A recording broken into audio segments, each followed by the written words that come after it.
पाँचखाल फाँटमा उत्पादित आलु खरिद गर्न यति बेला थुप्रै व्यापारी ट्रक लिएर खेतमै पुगेका छन्।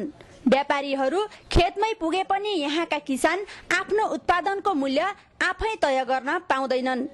मल, बिउ र सिँचाइको अभाव झेलेरै भए पनि रात दिन नभनी आलु उत्पादनमा जुटेका किसान व्यापारीले ट्रकमा लोड गरिसकेपछि मात्र आफ्नो उत्पादनको मूल्य थाहा पाउँछन्।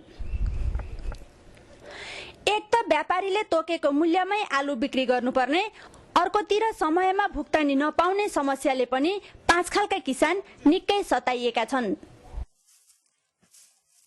दलाललाई नदिकने सुखै छैन। हामीलाई हेर्नुहोस्, यहाँ हामीले केही गरी आलु लगेर काठमाडौँ लग्यौँ भने पनि तपाईँको मोबाइलबाट फोन गरेर फलानाको गाडीमा यसरी ल्याएको छ आलु, यसरी यो भाउले बेच्दे है भनेर किसानलाई चाहिँ त्यो डुमिनेट गराउने यहीँकै दलालले पनि त्यस्तो गरिदिन्छन्। हेर्नुहोस्, हामीलाई पनि त्यो पैसा आलु बेचेकै दिनमा पैसा हामीले एकमुष्ट लगानी गरिरहेको हुन्छ अगाडिदेखि, त्यही बेला पायौँ भने चाहिँ हामी अझ सन्तुष्ट हुन्छौँ।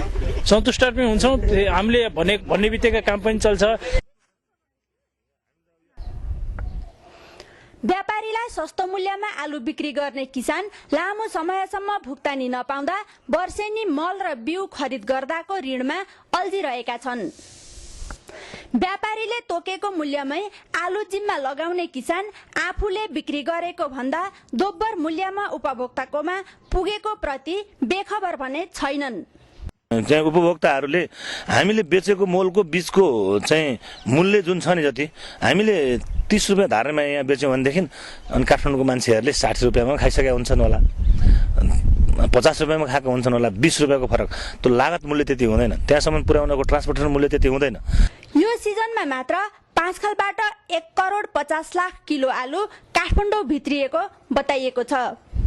काभ्रेको पाँचखाल लगायत नाला, कुसादेवी, बल्थली र भकुण्डेमा उत्पादित आलुले काठमाडौँका 70% उपभोक्ताको माग पूरा गरेको छ।